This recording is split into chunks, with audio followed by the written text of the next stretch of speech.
মাননীয় মন্ত্রী কি দয়া করে বলবেন যে কি সমস্যা ছিল পরীক্ষাটি কিছুদিনের 2 দিনের জন্য বা একদিনের জন্য পিছিয়ে দেওয়ার? কি সারা বাংলাদেশে এসএসসি পরীক্ষায় প্রায় 2700 সেন্টার রয়েছে এবং 64টি জেলায় এই 2700টি সেন্টার একত্রে পরীক্ষা শুরু হয়। ইতিমধ্যে আপনারা শুনেছেন যে চট্টগ্রামে যখন এই ফ্লাড হলো তখন আমরা একে একে প্রথম রাঙ্গামাটি, বান্দরবন, পরে আমরা খাগড়াছড়ি এবং এরপরে আমরা চট্টগ্রাম পুরা বোর্ডের পরীক্ষা আমরা বন্ধ করে দিয়েছি। আমরা লক্ষ্য করেছিলাম বৃষ্টি হচ্ছিল এবং আমরা মনিটরিং করছিলাম। সেই সাথে মনিটরিং এর সময় আমরা 64টি জেলার এসপি এবং 8টি বিভাগীয় কমিশনার এবং প্রত্যেকটি বোর্ডের চেয়ারম্যান, ইউনো সকলের সাথে আমরা কথা বলেছি এবং ওয়েদারম্যান আমরা ব্রডকাস্টিং এর জন্য তাদের সাথেও কথা বলেছি। তারা বলল যে বৃষ্টি হবে না, সেই কথাটি তারা বলেছে। বিকেল 5টা পর্যন্ত আমরা বসে থেকে সিদ্ধান্ত নিলাম যে সকলেই বলল যে ওয়েদার ভালো হবে, সেই জন্য আমরা পরীক্ষা রেখেছি। সকালে ঘুম থেকে উঠেই দেখতে পেলাম কুমিল্লা সরকারি মহিলা কলেজের মাঠ পানিতে ভরে গিয়েছে। সাথে সাথে আমরা মেয়র সাহেবকে, ফায়ার ডিপার্টমেন্টকে, পুলিশকে, ডিসিকে বললাম যে এই পরীক্ষা কেন্দ্রে স্থানান্তরিত করার জন্য। তারা তখন সকলকে নৌকায় করে ওই স্কুলের 5তলা ভবন সেখানে নিয়ে পরীক্ষা তারা নিয়েছে। আমরা সেটা দেখেছি তাদের দুর্ভোগ।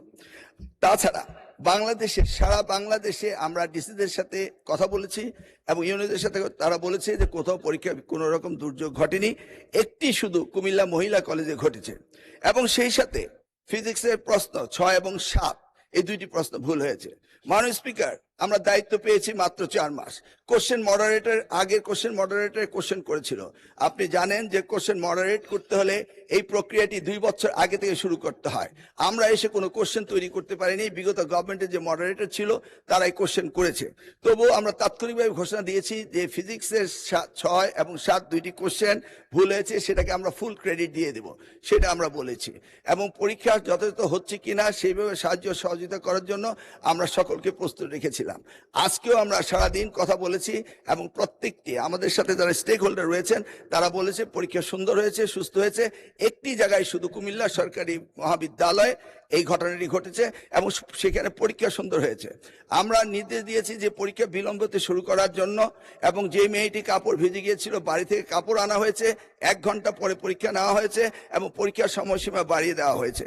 আমি মাননীয় স্পিকার আপনার মাধ্যমে জাতিকে জ্ঞাতার্থে করতে চাই যে পরীক্ষা পদ্ধতিতে আমাদের যে সিস্টেম রয়েছে সেখানে লোকাল যে গভর্নমেন্ট রয়েছেন, ডিসি হতে, ইউনো হতে, পুলিশ হতে, তারা তাৎক্ষণিকভাবে ব্যবস্থা নেবেন যে পরীক্ষা এখানে নেওয়া যাবে কি যাবে না।